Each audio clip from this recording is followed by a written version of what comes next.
3-4 Kia for details. Always drive safely and obey all traffic laws. Comparisons based on second row legroom and cargo space behind second row seats in the subcompact SUV class according to Kia segmentation as of October 2025. No matter what you're eating during today's Warriors game, sharing a jar of Mazzetta makes it better. Just pop open that red cap to give your favorite snacks something extra, like crunchy jalapenos on nachos or zesty peppercini on sandwiches and sliders. It's just better. Mazzetta is a family-owned Bay Area company providing peppers, olives, pickled vegetables, and sauces since 1935. At Mazzetta, we say that when you share your food, you share a part of who you are. So grab your family and friends and share some unforgettable flavors with Mazzetta. The lights, the crowd, the moment. When the Warriors take the floor, greatness follows. At Cache Creek Casino Resort, every moment shines. Feel the rush as the reels spin. Breathe in our serene spa. Savor each bite in our award-winning steakhouse. And recharge in the comfort of our luxurious hotel. Cache Creek Casino Resort, proud partner of your Golden State Warriors. Please play responsibly. What's up, Dub Nation? Do you want to get cash back on Warriors gear? All you have to do is sign up at Rakuten.com/Warriors, where you can earn 10% cash back in store and online at Warriors Shop. Once you're a member, shop your favorite stores like Fanatics and Ticketmaster and watch the cash back add up in your account. Rakuten is the most rewarding way for you to shop and maximize your savings. Join Rakuten for free today at Rakuten.com/Warriors or download the Rakuten app. That's RAKUTEN.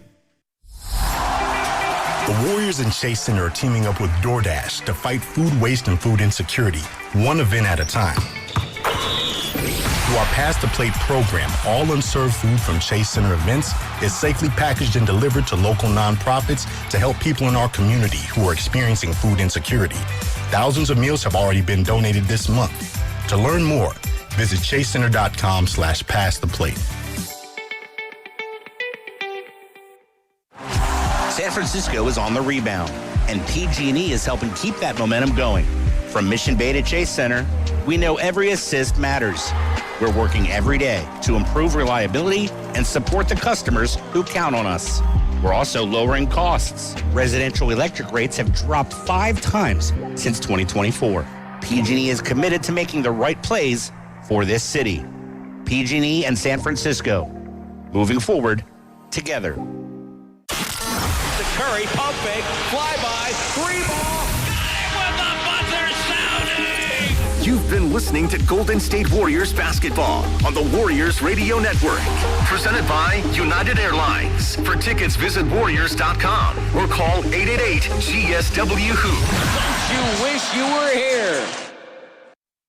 This Odyssey Sports broadcast has been brought to you by Geico. Switch and save. Get more with Geico. The lights are out.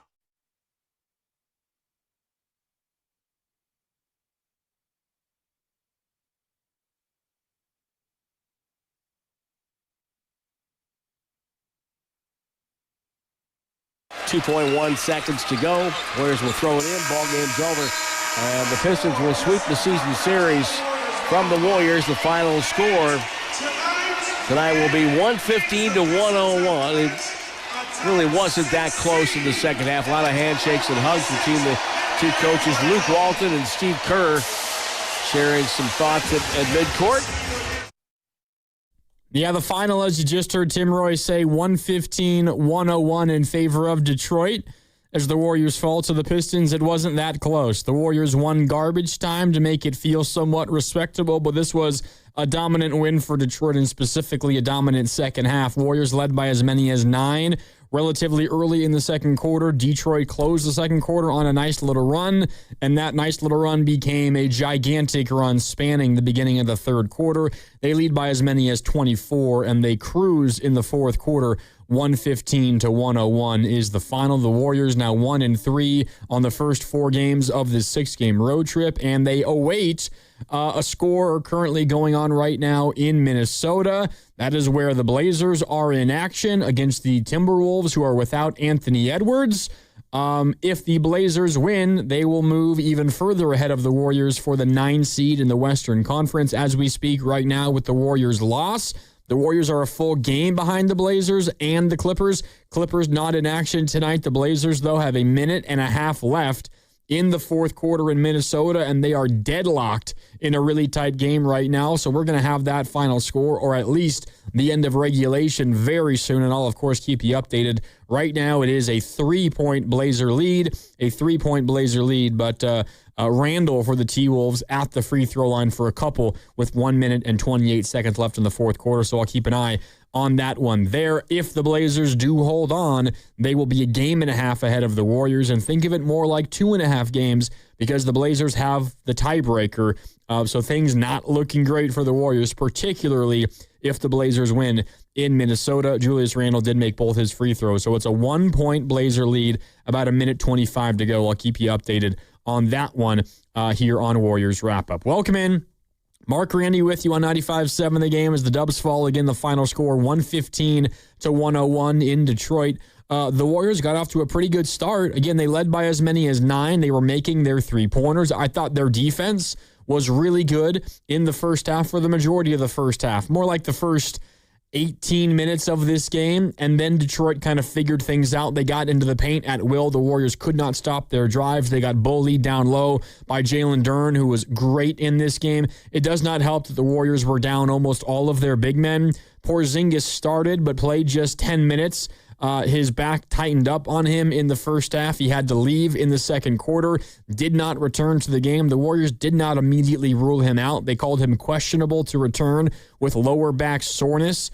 At halftime is when they released that. He did not play in the second half, and once it got to be like a 20-point game, even if he was capable of coming back in, he wasn't going to come back in. So I don't think there's reason to believe that it is a terribly serious thing for Porzingis, and he spoke in the locker room postgame. This comes courtesy of Anthony Slater, who said that Porzingis told him it tightened up in the first quarter. It's still stiff postgame. Porzingis called it spasms, and he doesn't think it's serious, but said probably won't play in Atlanta tomorrow, is what Porzingis said. So it doesn't seem to be terribly serious, at least according to Porzingis himself, but probably going to cost him tomorrow's game. We didn't know if he was going to play in tomorrow's game anyway, because he hasn't yet played in back-to-backs with the Warriors, and the Warriors are traveling to Atlanta tonight to get ready for the Hawks, who are, I don't know if that game has gone final just yet. They were in Houston, so they have a crazy back-to-back as well.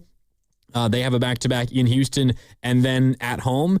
That game has indeed gone final, and the Rockets dominated. So the Hawks' 11-game win streak is over. The Rockets win 117-95. So the Hawks traveling back to Atlanta. The Warriors traveling from Detroit to Atlanta to get ready for that game tomorrow. The Hawks did not have Kuminga tonight. He did not play, but is in all likelihood expected to play in that game tomorrow. More on that as we get closer towards the end of the show tonight, but just focusing on what happened for the Warriors today. So I mentioned Porzingis left in the first half. He said the back stiffened up on him in the first half, and he did not return after he left relatively early in the second quarter. And the Warriors also down Horford, of course, who's dealing with that calf issue, and Porzingis has a foot thing that's been bothering him for the last week or so. He did not play. So once Porzingis goes down, and it's not like Porzingis is this crazy defensive stopper, Jalen Duren would probably think that he could score a little bit on Porzingis just because of the strength and the size mismatch. Not that Porzingis is small. He's certainly incredibly tall. He's not the strongest or the thickest, and Jalen Duren is one of the biggest and strongest centers in the league and has a mismatch with almost everybody that he faces because he's just that big and strong. But you take out Porzingis, you don't have access to Horford or to Quentin Post. Your big men to guard Jalen Duren are Draymond, and in terms of guys that are as short, I mean that in comparison to, of course, Duren. Draymond is a very tall and big human, but in NBA sense, a pretty small big man. Your options to defend him are Draymond, are Malachi Lyons, who looks like a stick out there with all these NBA players. Interesting player, and he left in the second half as well in the fourth quarter, grabbing at his wrist. And your other option is Omer Yurtseven and maybe even Guy Santos. Like, that is just mismatch. And Draymond holds his own, but Draymond can only do so much. And there was a stretch in the second quarter, I think this was actually before Porzingis left the game, but it was while he was on the bench and Draymond was in playing small ball 5.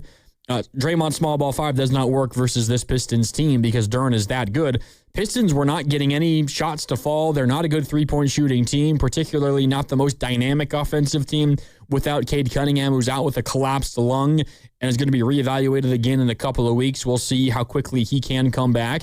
But no Cade Cunningham today, who, assuming he plays the prerequisite 65 games this year, is going to get MVP votes. That's how good he's been. They do not have the most dynamic offense. They particularly struggle from the outside other than Duncan Robinson.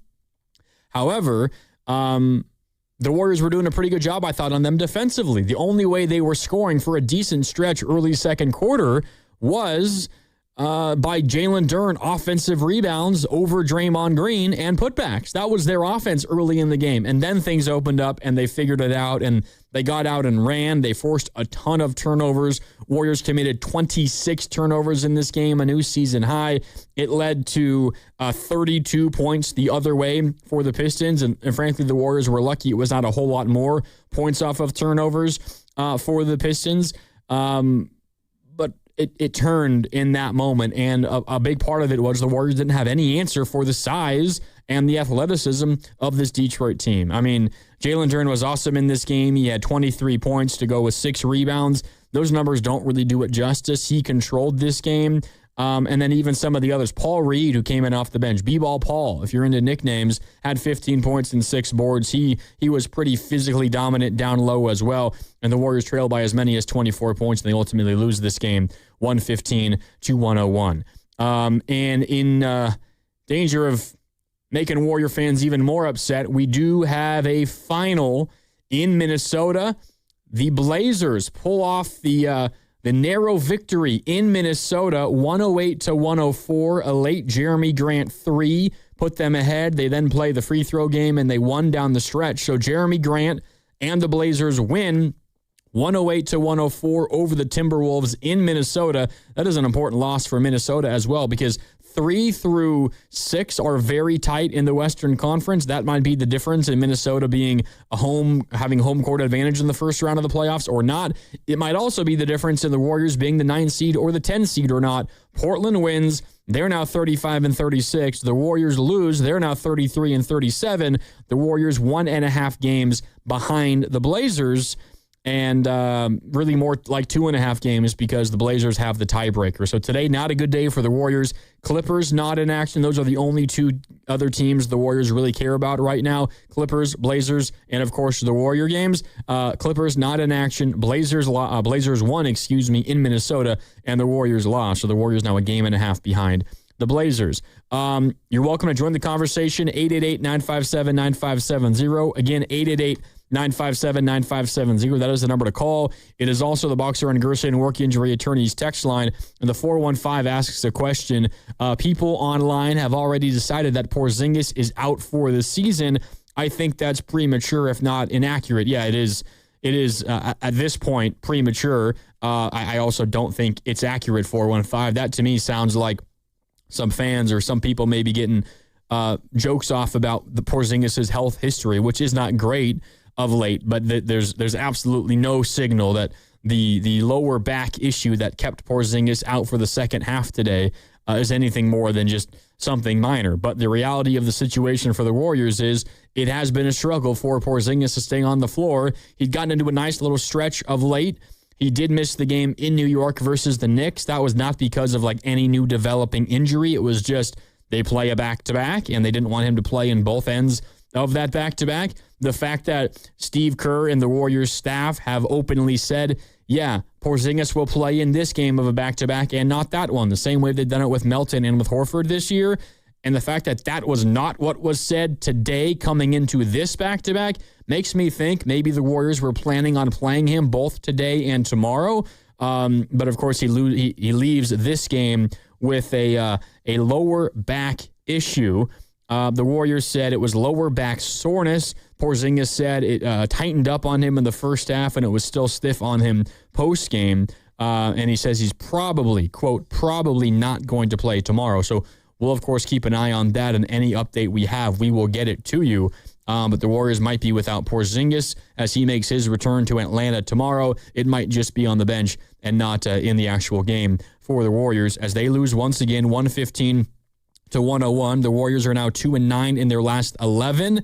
They're 8-18 since the Jimmy Butler torn ACL, and they're 6-14 since Steph last played. Steph has now missed 20 consecutive games, and the Warriors are just 6-14 in those 20 games. And as a result, they've fallen all the way to the very end of the play-in picture in the Western Conference at 33-37.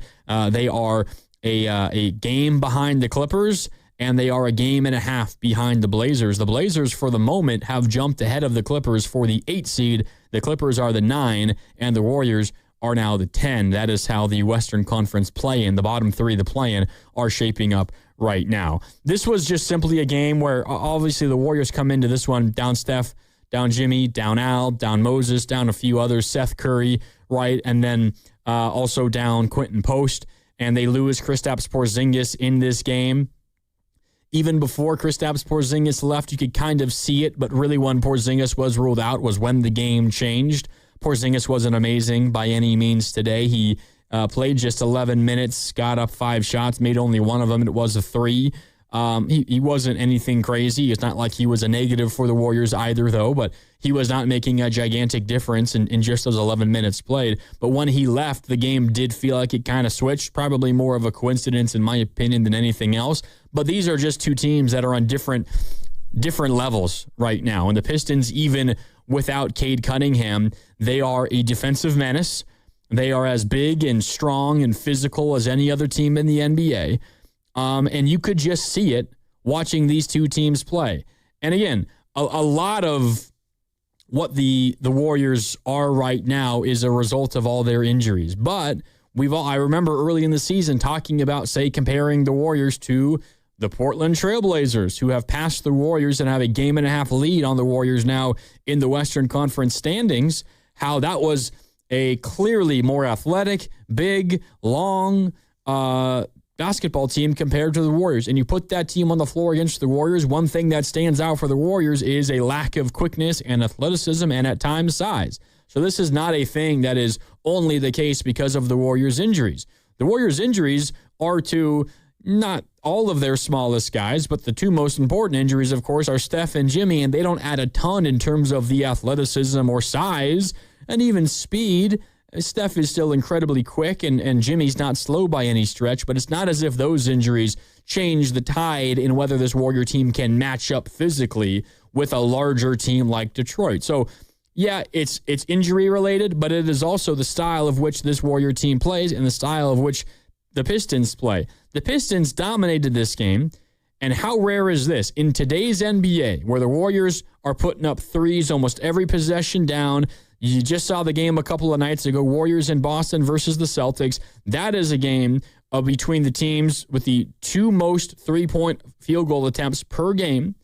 And you come into this game versus the Pistons, and you get blown out. I know the final score was only 14 points. 14 points, a difference, 115-101. You trailed by as many as 24, though, early in the fourth quarter. This was a blowout loss. This game felt over the second that run began in the third quarter for Detroit. Warriors were up by 9 late first half, not late, but like midway through the second quarter, and the Pistons closed the first half on a pretty big run.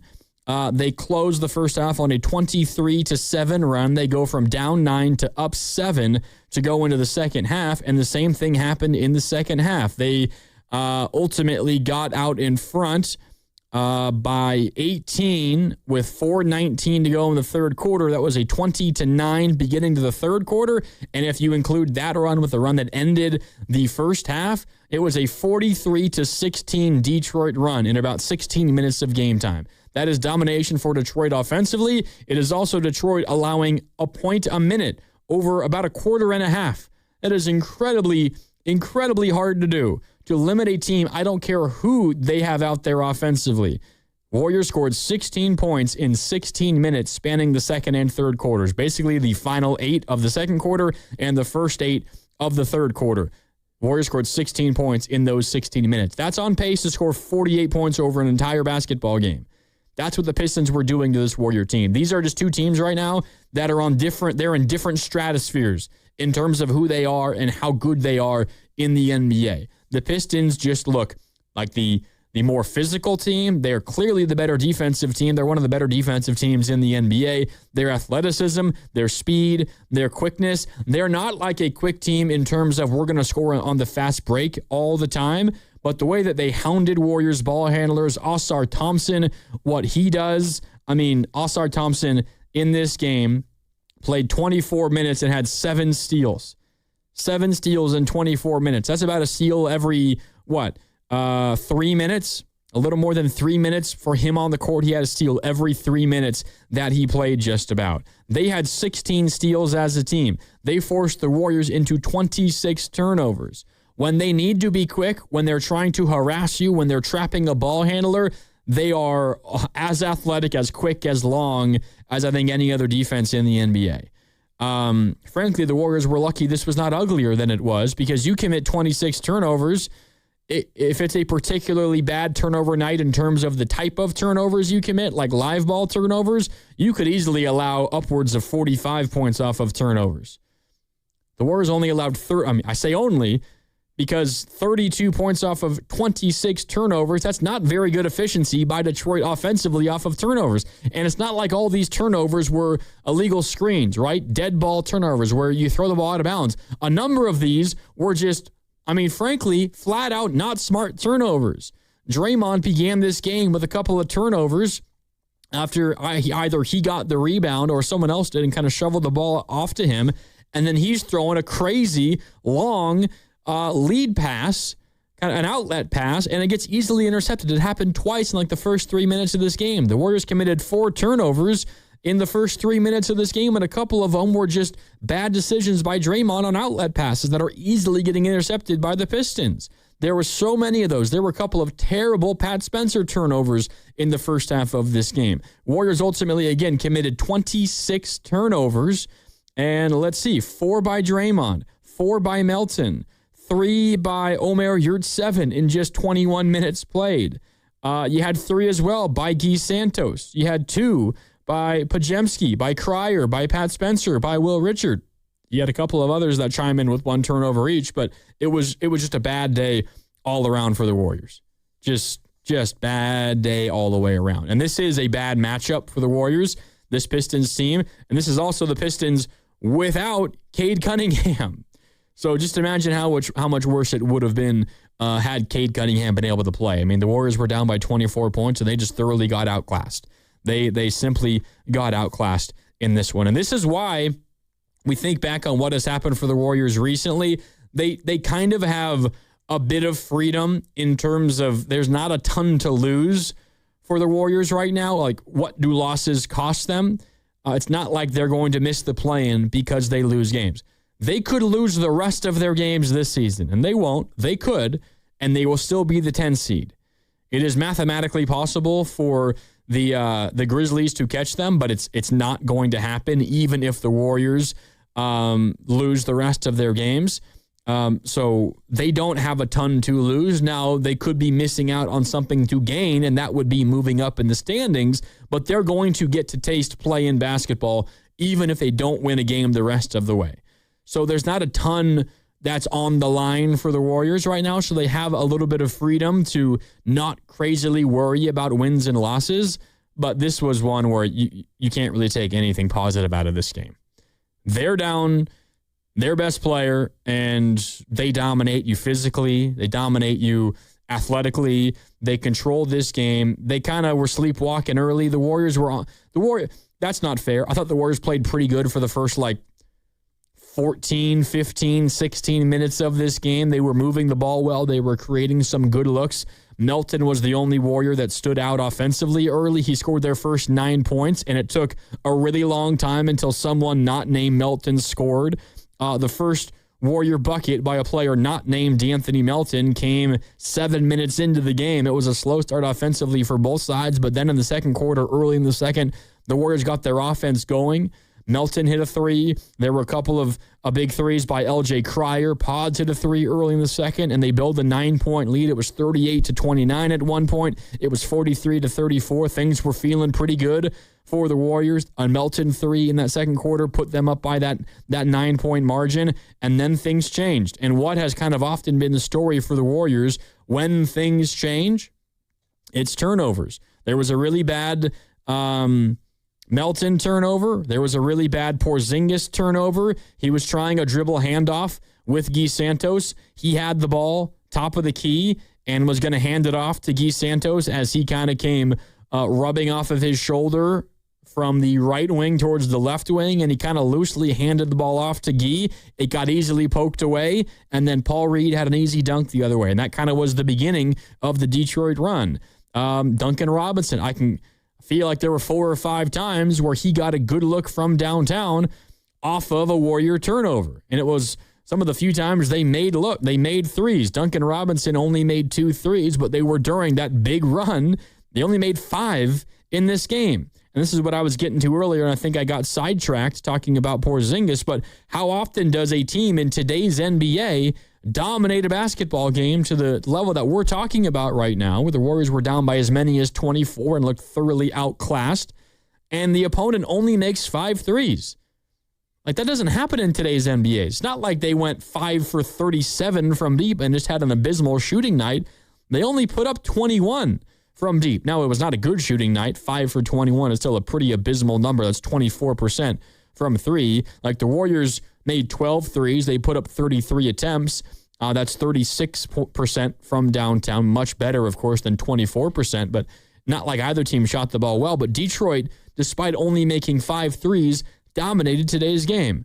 I wonder if, and maybe I'll try to find this out. We'll take a break here in about 10 minutes or so, and during that commercial break, I'm going to challenge myself to see if I can find what's the lowest number of threes made by a team that won a basketball game this year. I would imagine 5 is somewhere near the fewest number of threes made by a team that won a game, and I'm talking about any kind of win. It could be a 1-point win.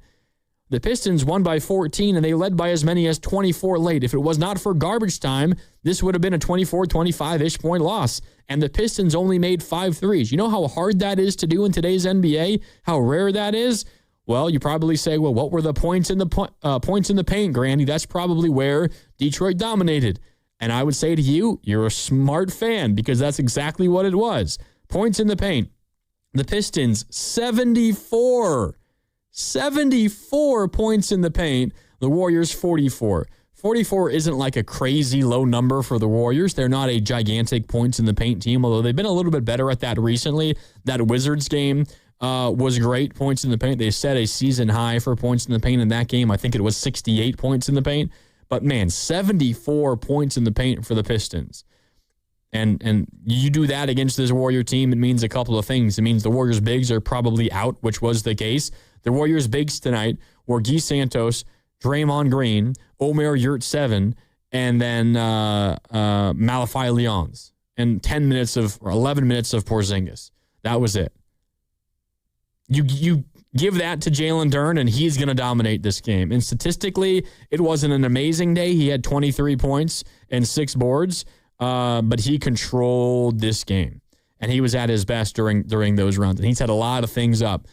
With his presence inside, Warriors forced to collapse, opens up cutting lanes, opens up driving lanes, opens up a couple of threes that they made. They only made 5 in this game.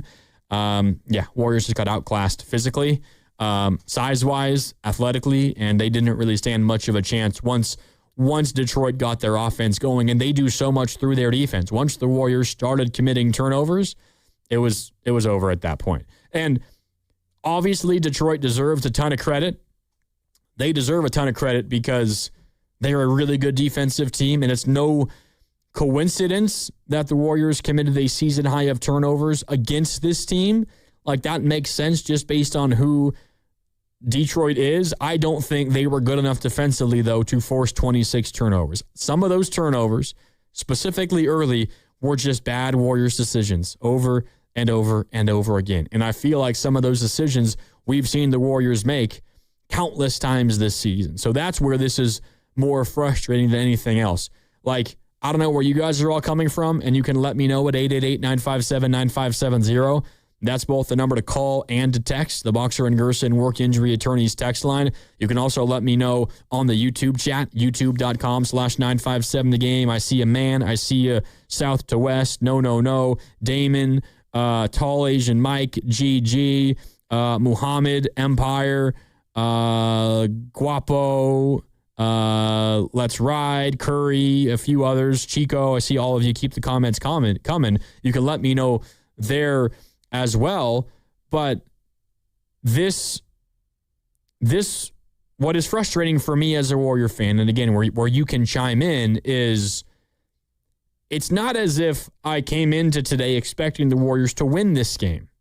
These are the Detroit Pistons. They now have 51 wins and just 19 losses through 70 games this year, and I know they're down their best player, their MVP candidate in Cade Cunningham. Still, I think as a realistic Warrior fan, you'd probably not expect the Warriors to win this game, considering the Warriors are down not their best, or not just their best player, but their two best players, and depending on who you think is their third best player, you might think their third best player, and maybe you might think their fourth best player in Horford and Moody. And once Porzingis went down, maybe you think it's their five best players. You get my point. We don't need to argue about what player is best for the Warriors. But the Warriors are down a ton of players. So the fact that this was a loss isn't what's bugging me as a Warrior fan. What's bugging me as a Warrior fan is that it feels like this is a group that is continually shooting themselves in the foot the same way they have all season long. There's been stretches where it's been better. In fact, I was talking like a week ago, the Warriors' turnover numbers were down crazily, yet they were still losing all those games. But at least you went like, okay, like maybe they're building the good habits they need. So when Steph comes back, when Horford comes back, when Moody comes back, hopefully when Melton can play in back-to-backs, all of those, then you're better equipped to make a bit of a run or to put some kind of string of good games together. But it feels like tonight and in Boston, I guess, as well, but I feel it more so tonight. It just felt like a step back in that regard because there were so many just boneheaded decisions made by the Warriors. Man. And yes, Giants forever. I see you as well on the YouTube chat, youtube.com/957thegame. I did not see you earlier. You got to get in early if you want me to say your name, but I'll make an exception for you right there. We got to hit a break here in a couple of minutes. Steve Kerr was very short on his post-game interview, so let's hear that right now. I'll play it here, Cam. Steve Kerr post-game in Detroit tonight as the Warriors fall 115-101. I know the reason why Steve Kerr was so quick, the reason why I don't think any other Warriors spoke up at the podium area that the Warriors set up for all these games, because they are catching a flight to Atlanta. Not quite on the flight yet, of course. They're probably getting set to leave the arena pretty darn soon. But they have to get to Atlanta for the game tomorrow. And the beat writers that are there asking the questions of Steve Kerr and everybody else, they are doing the same thing. So they want to get the hell out of there ASAP. This was a pretty quick Steve Kerr post-game presser, but let's listen to it. About 2 minutes worth of Steve talking about the Warriors' 14-point loss to the Pistons. Do you have any more word on Kristaps? Not yet. Did you see him post game? I'm sorry? Did you see him post game? I saw him, and he said it was his back had started to tighten up, and then there was the play where the ball was deflected off his hand. He got a little push in the back, and that aggravated it a little bit. But I don't know anything beyond that. Moving around, right? I mean, he was walking, but we don't know about tomorrow. Alify seemed like he injured his wrist. It looked like his wrist maybe, but haven't talked to anybody with the staff. Draymond okay in there. Yeah. We got back-to-back and saving him for tomorrow. Do you feel like morale was affected at all when Kristaps left the game? Yeah, for sure. I mean, I thought we were hanging in there, the first half. But, when he went out, obviously, to take away our space five against a great defensive team, it was going to be hard to find openings. And, second half just got away from us. They turned us over. Thompson was fantastic on the ball, just a wrecking crew out there.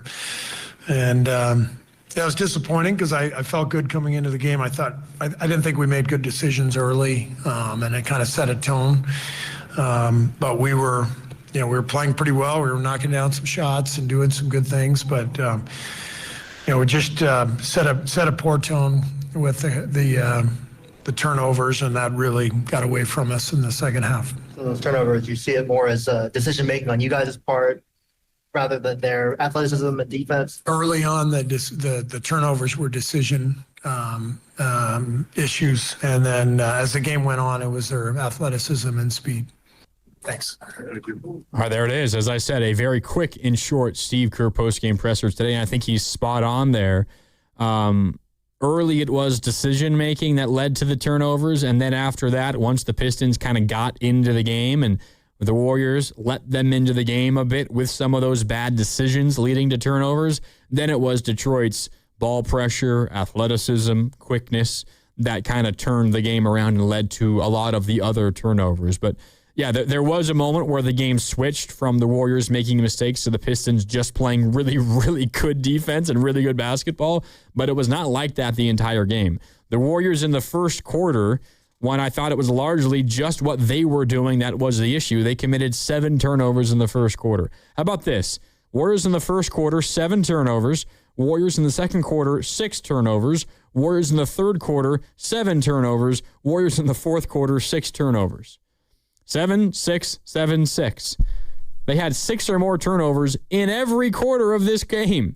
You just simply cannot win a basketball game that way, especially against a team as good as Detroit and especially on the road. All right, time for a break here on Warriors Wrap-Up as the Dubs fall to the Pistons 115-101. Time for your calls if you want to weigh in. Nathan, I see you. I want to give you enough time to get your point across, and I got to head to break right now, but if you hang out on hold, Nathan, through this break, we'll get to you right when we come back as the Dubs fall 115-101 in Detroit versus the Pistons. Warriors now 33-37. They're 4 games under 500 for the first time all season. 4 games under for the first time all season. Oh, and the Blazers won. So the Warriors are now a game and a half behind Portland and a game behind the Clippers. The Clippers are down to the 9, and the Warriors are at the 10. Okay, time for a break. Back with more after this. It's Warriors Wrap-Up. Mark Randy with you right here on 95.7 The Game.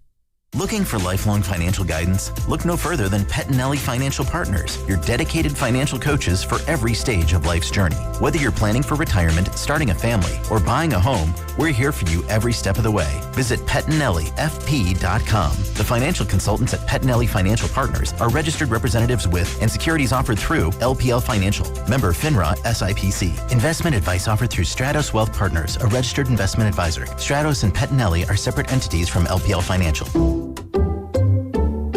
I checked Allstate first and saved hundreds on my car insurance.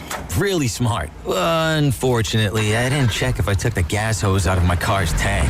Ooh, not smart. And I drove off while still attached to pump number 3. Yeah, checking first is smart. So check Allstate first for a quote that could save you hundreds. Potential savings vary, subject to terms, conditions, and availability. Allstate North American Insurance Company and affiliates, Northbrook, Illinois. Hey, it's Willard. The world feels uncertain right now, but when a serious injury hits, uncertainty is over. You're in the fight for your life. Bills start, pressure builds. That's when you call Habas Law. Battle-tested, relentlessly victorious. Omar Habas, Tarek Habas, ruthless when insurance companies try to wear you down. When your world gets rocked, bring in the force built for the fight. Habas Law. Visit habaslaw.com. Omar Habas is a California licensed attorney. Offices in Northern California, including San Jose. Past results do not guarantee future outcomes. Xfinity Tech Support. Matthew speaking. Hi, I live in a pretty remote place, like Jurassic Park remote. Oh! Wow. Will Xfinity Mobile work out here? Yep, the combination of reliable Wi-Fi and 5G makes it so that you can stay connected in all kinds of places. Plus, you get access to ultra-fast speeds and coverage, whether you're poolside or out live streaming with a T-Rex. Hold still, you're about to go viral.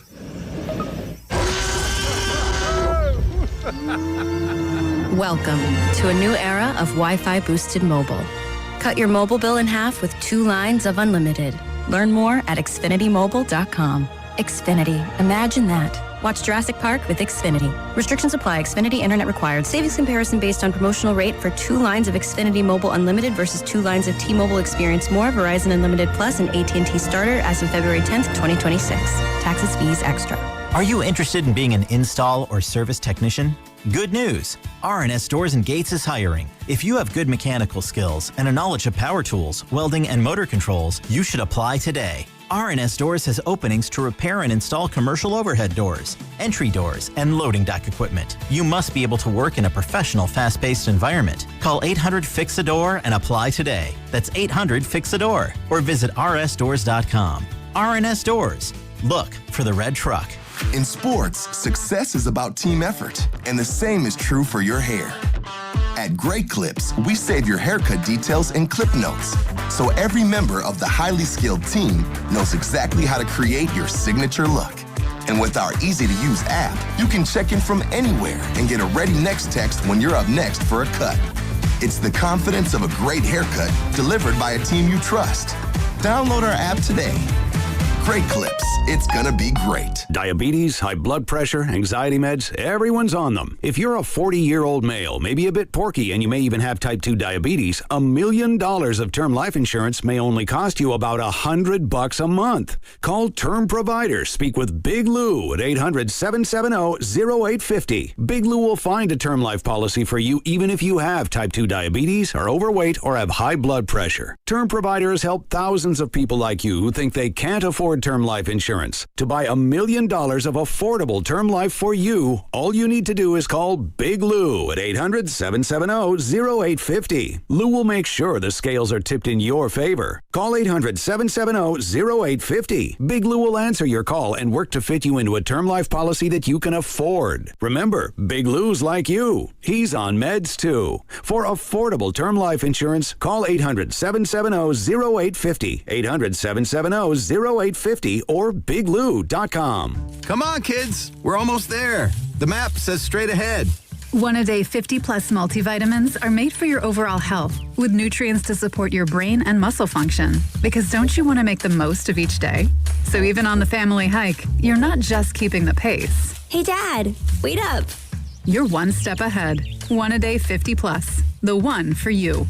This statement has not been evaluated by the Food and Drug Administration. This product is not intended to diagnose, treat, cure, or prevent any disease. Injured at work? Don't wait. Every moment counts. You may be entitled to medical care and financial compensation, but time matters. The attorneys at Boxer & Gerson are here to protect your rights and fight for the treatment and support you need. Boxer & Gerson have helped thousands of people across Northern California who were hurt on the job. Don't wait, don't guess. Get answers. Call Boxer & Gerson today at 510-835-8870 or visit boxerlaw.com for a free consultation. Boxer & Gerson, your life is worth the fight. You're listening to 95.7 The Game, KGMZ-FM and HD1 San Francisco on Odyssey Sports Station and the home of the Golden State Warriors and Valkyries. Always live on the free Odyssey app and now coming to you live from the Laughing Monk Studios. Santos with a bounce pass to Richard. He'll fade left sideline. Back to Gee. To Cryer. Cryer comes out to create space. Off the screen. Backs up into a three. Off the dribble. Good. Cryer, who has absolutely no fear for an undrafted rookie, nails the triple. And the Warriors on an 8-2 push. They trail by one, 20-19. Now back to Warriors Wrap Up on 95.7 The Game. LJ Cryer had a couple of big moments in this game. Part of the reason why the Warriors built that 9-point lead, he made 3 3-pointers in this game, and all of them were in the first half. I mean, without him, the Warriors don't go up 9, and maybe they get down by as many as like 35 in this game. He was one of the few Warriors making some shots early. He ended up playing just 16 minutes. I know he's been dealing with I think an adductor issue is why he's missed the last couple of games. Maybe that's part of the reason, but I'm a little confused why he didn't play a little bit more tonight. He was one of the few actually making shots for the Warriors in this game. They shot 46% from the field, which was not terrible, but they made 12 threes. He made 3 of them on just 5 attempts, considering what this game was. I probably would have found a way to play him a little bit more, but again, maybe there is a bit of the injury thing that they're managing there. Who knows? But LJ Cryer was one of the few bright spots in this game for the Warriors. I wonder what were his minutes first half to second half. So he played 16 total minutes in this game. In the first half, He played 9, so he played only like 7 minutes in the second half. I guess that's not too terrible of a split, 9 in the first half and 7 in the second half. But, I mean, I would have probably found a way to play him just a little bit more. Not that it would have made a difference, win or loss. The Warriors got down by as many as 24, and they ultimately lose by 14. But LJ Cryer was one of the few bright spots just in terms of shooting the basketball. All right, 888-957-9570. Dubs fall to the Pistons 115-101. Warriors now 33-37. They're 4 games under 500. Bad news from Minnesota as well, as the T-Wolves could not beat the Blazers. Blazers win. Blazers are now the 8 seed. The Clippers are the 9 seed. The Warriors a game and a half behind the Blazers and a game behind the Clippers. So you're a game behind the 9 seed currently, but the Blazers were the 9 seed. They're now up to the 8 seed. So not a good day for the Warriors in terms of the Western Conference standings. All right. Let's go home. Let's go home, ladies and gentlemen. I know how Cam feels behind the glass. As promised, out to the phones we go. 888-957-9570. Nathan from Honolulu held on through the break. We appreciate that. Nathan, how are you? You're on Warriors Wrap-Up. Hi, Mark. I'm doing well. I totally agree with you. I watch you on YouTube every night after each Warrior game. I'm a huge Warrior fan. I watch the games on League Pass. I am frustrated with the game, with our losing streak, but with the game tonight. We had that 9-point lead, but I really do think that what you said earlier, the turnovers in the first half really did us in, because I honestly think without those turnovers, we could get shots on goal, and we could have built a bigger lead, I think. And when we built the lead, they came back kind of fast. So we built the lead, but we lost it pretty fast too. But I think the turnovers really did us in. What do you think about that? Yeah, Nathan, appreciate the call, and I think it's a great point. Yeah, I mean, the turnovers changed this game. So one thing, if you're the Warriors, when you consider your relative lack of offensive talent, like, I think even with the injuries, the Warriors, and I mean the injuries specifically to Steph and Jimmy, I'm going to include like Al and Moses and some of the others that are out in this piece, assuming they were healthy. I think the Warriors have pieces to still be a pretty decent team defensively. I do. Led by Draymond, and I know he's not the defender that he once was. I still think he's pretty darn good defensively when he's engaged. And in the second half tonight, he wasn't really, but neither was any Warrior in the second half, it felt like, in this one.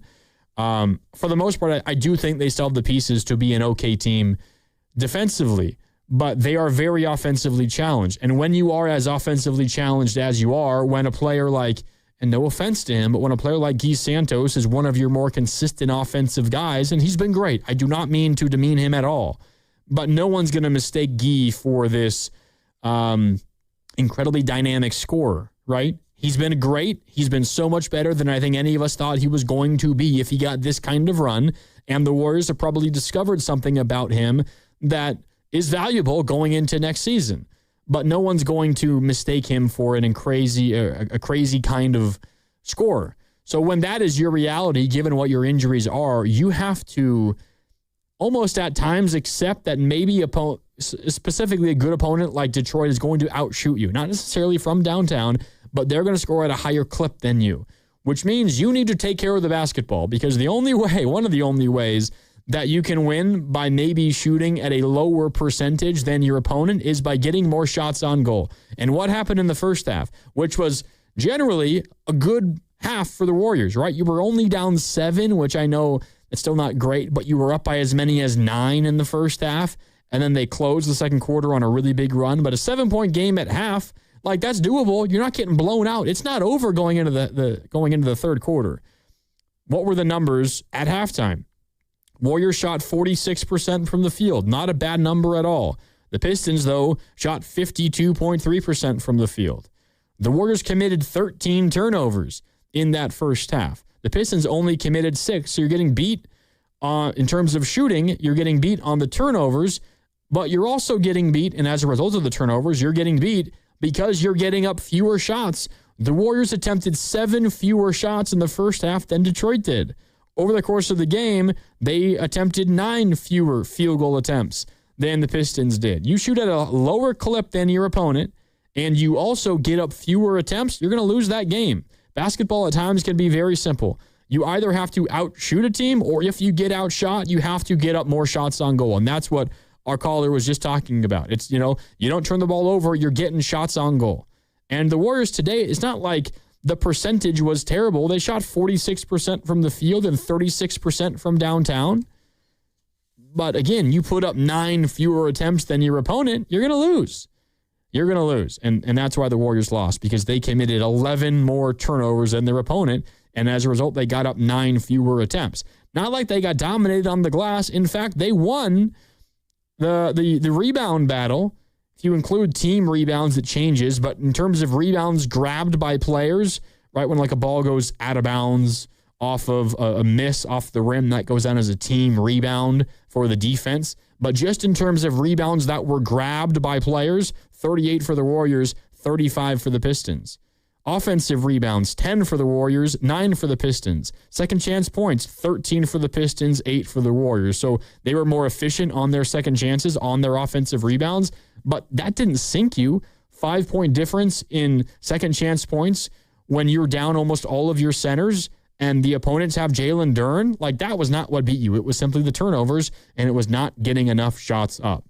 That was why the Warriors lost this game, 115-101. And again, what is, I think, the most frustrating as a Warrior fan isn't, again, that it was a loss. It's the way in which the loss came about. And this loss came about because of a lot of the same issues that have been plaguing this team all season long. And we're talking about issues that plagued them when Steph was playing, when Jimmy was playing, when they both were playing. We're talking about issues that have plagued them for a really, really long time. And it's still the same thing. So it's frustrating, and I would imagine Steve Kerr is pretty frustrated. I know he was frustrated after the Boston game because he was upset at the lack of execution and decision-making, and he was particularly upset about boxing out, and to hear a head coach who has been around as much as he has been and has a team that has accomplished as much as he has, and that's leading a team that has the number of veterans that he has. You have to be talking about boxing out in a post-game presser. Like, that sends up a red warning flag right away to me. Like, a lot of the things that are simple things that have hurt the Warriors for a while are still hurting them right now. And they're just kind of limping back until Steph comes back. And who knows, maybe we get pretty good news tomorrow. The Warriors are expecting to announce a Steph Curry reevaluation update tomorrow.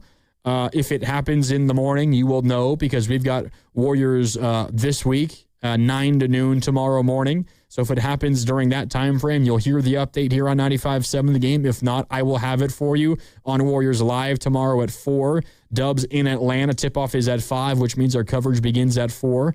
The Warriors, last time they announced an update was on the 11th of March, and they said he will be reevaluated again in 10 days. 10 days from the 11th is tomorrow, the 21st. So expecting an update on Steph Curry tomorrow. I would be absolutely shocked if he plays tomorrow. That's not going to happen. I would be willing to bet any amount of money on that.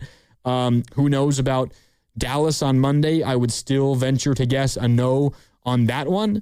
But beyond that, once they return home for Brooklyn and for Washington, that is certainly a possibility, at least in my head. So we'll see what the update is from the Warriors tomorrow. But it feels like the Warriors are just waiting, and they're sick of waiting for Steph to come back. And there are issues right now, as good as Steph is, that he will cover up some of them, but he cannot cover up all of them, particularly if Kristaps is out.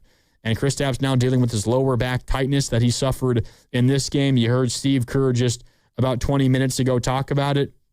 I thought maybe it was the play where Paul Reed lowered his shoulder in the paint and really like sent him backwards, created some space and scored the bucket, because it was on the next possession, I believe, where he began grabbing at his back.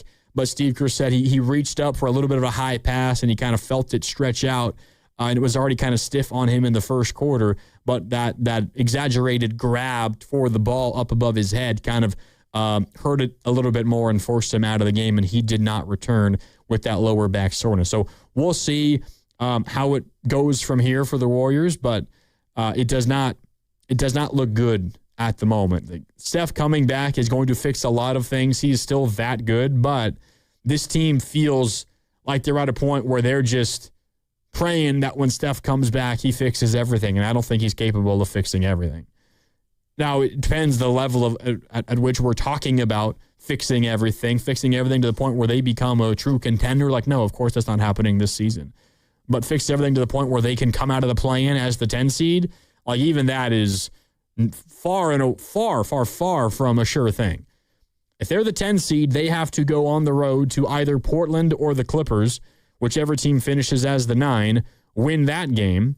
If they win that game, they then have to go on the road to the loser of the 7-8 game, which is going to be the Suns in all likelihood, or the other team, not Clippers or not Blazers, that move ahead and avoid the 9 seed. And if you win that game again on the road, then you're in the playoffs. But those are 2 do-or-die games where if you're the 10, which is seeming likelier and likelier with every passing day, you have to win 2 do-or-die games on the road just to make the playoffs. And Steph's great. Steph could will them to wins in those games by himself. But it's far from a given that just when Steph comes back, suddenly the Warriors become the best team in that play-in. The Warriors with Steph and with Jimmy are 1-3 versus the Blazers this year. They're 1-2 versus the Clippers this year. One of those losses is without Steph and with Jimmy. I know that, but it's not as if these were gimmies for the Warriors even when they were fully healthy. So we'll see where they go from here. But this feels like in a stretch that has been through, there's been a lot of low points of late. This feels like one of the lower moments because the Warriors were thoroughly outclassed tonight, and the Pistons were without their best player, and the Warriors just had nowhere to turn to. 115-101 is the final. All right, let's take a look ahead for the Warriors. As I mentioned, in Atlanta tomorrow, the Hawks no longer on that gigantic win streak. They've lost for the first game, for the first time since Kuminga has been playing for the Hawks. They lost. They got blown out by KD and the Rockets today. A big win for the Rockets. As you look at the Western standings, the Rockets with the win, let me refresh here, they are sitting at the 4 because the T-Wolves lost. Those two teams, the Rockets have 1 fewer loss, but also 1 fewer wins. They've played 2 fewer games. They have the T-Wolves on percentage points, so they are up to the 4 seed, 2.5 games behind the Lakers, who are the 3 seed. Behind the T-Wolves, who are 5, are the Nuggets, just a half game behind the T-Wolves. And then there's developing kind of a decent gap between the 6-seeded Nuggets and the Suns, who are in 7. The Suns have lost 4 games in a row, so they are 3 games behind the 6-seeded Nuggets right now. It's looking more and more likely that the top 6, we know who they will be. OKC will be 1, San Antonio will be 2, 3, 4, 5, 6. We don't know for sure. The Lakers do have a decent gap. The Lakers are looking like they're going to be the 3 seed. They've won 8 games in a row. They're playing really good basketball. 4, 5, and 6 can absolutely still go in any order. That's Houston, Minnesota, and Denver. We'll see how that plays out. The Suns feel pretty locked into 7, and then we could have a lot of movement, 8, 9, and 10. Again, the Blazers currently the 8, the Clippers the 9, the Warriors the 10. Clippers a half game behind the Blazers. The Warriors a game and a half behind the Blazers and a game behind the Clippers. So there are pockets of movement in the Western Conference, but we're beginning to see this playoff picture kind of take shape just a little bit. For the Warriors, coming up, I mentioned Atlanta tomorrow. Tip-off is at 5, which means pregame coverage with me on Warriors Live begins at 4, and then they wrap up the road trip on Monday in Dallas. 6:30 is the start time there, so pregame coverage coming up on Monday is at 5:30. Then the Warriors return home for Brooklyn on Wednesday, March 25th, and the Wizards, the Washington Wizards, on Friday, a week from today, March 27th. Then the Warriors go right back out on the road to the Denver Nuggets the following Sunday for a really tough road game. Really quick, on the YouTube chat, youtube.com/957thegame, G4M says OKC will be 1. Spurs can get 1. They can.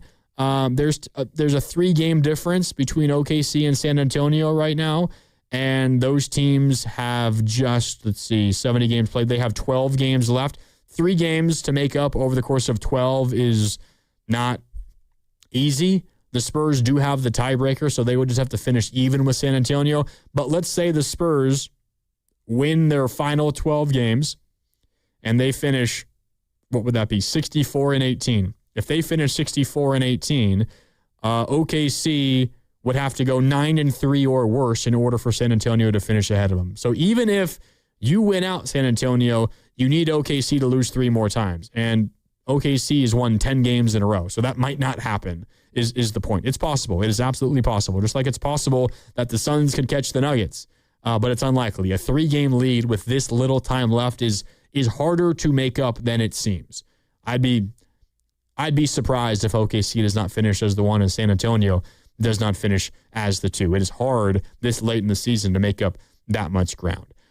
Which means if the Warriors are the 10 seed and they find a way to get out of the play-in, the 9 or the 10 seed in the play-in can only be the 8 seed in the playoffs if they get there, which means the 1 seed is waiting for you, and that 1 seed is in all likelihood going to be OKC.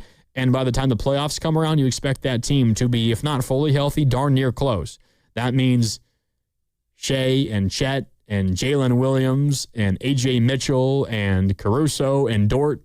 That's a really, really, really good team, defending champions. And if they're healthy, they're probably better this year than they were last year because they have that extra experience of being in the playoffs under their belt. And, you know, they just know exactly what it's about now. And that's a pretty young team still, and they got a lot of players that are blossoming this season into pretty darn good players, specifically because of a lot of their injuries.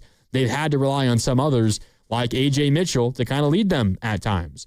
And I think they're better for it. So that's going to be a real big challenge for the Warriors, even if it's San Antonio. Not going to be easy either. San Antonio is a very special basketball team. So that's what's coming up for the Warriors. And we'll see where they go from here. A back-to-back in Atlanta. They're probably not going to get into Atlanta until like 3 or 3:30 or 4 a.m. Atlanta time, East Coast time, which means it's going to be a challenge for the Warriors coming up tomorrow. All right. That's going to do it for Warriors Wrap-Up. Thank you so much for tuning in. I will be back with you tomorrow at 4 for Warriors Live ahead of Dubs versus Atlanta, versus the Hawks in Atlanta. Jonathan Kuminga did not play tonight, but he is expected to play tomorrow. So we get a Kuminga revenge spot, if you will. Does not seem like Porzingis is going to play in a revenge spot for him because that was the trade. Kuminga and Buddy Hield to the Hawks for Kristaps Porzingis about a month and a half ago now. We'll see what that game has in store for us. We will talk about that coming up tomorrow on Warriors Live at 4 o'clock. Plus, we've got Warriors This Week coming up at 9 tomorrow morning, a little more than 12 hours from now, 9 to noon, Warriors This Week here on 95.7 The Game. All right, that's going to do it. Thank you so much for tuning in. My name is Mark Randy, signing off as the Dubs fall to the Pistons 115-101. Shout out to Cam behind the glass, working double duty today. Again, we appreciate all of Cam's hard work as always. Thanks to you for tuning in all night long. We appreciate you keeping us going here on Warriors Wrap-Up as well. My name is Mark Randy. Have a great rest of your Friday night. Go settle in on your couch and watch the rest of March Madness. UConn in a bit of a battle with Furman towards the end of the first half. I got my eyes on that game the rest of the way. Florida is just dominating Prairie View A&M. They're up by 55 points. Am I reading that right? Oh, my God. 1 seed over a 16. That is absolutely dominant right now. I'm going to go watch some March Madness. I hope you do the same. Enjoy your weekend. Enjoy the beginning of your weekend. I will talk to you tomorrow right here on 95.7 The Game. In 1848, James Marshall discovered gold at Sutter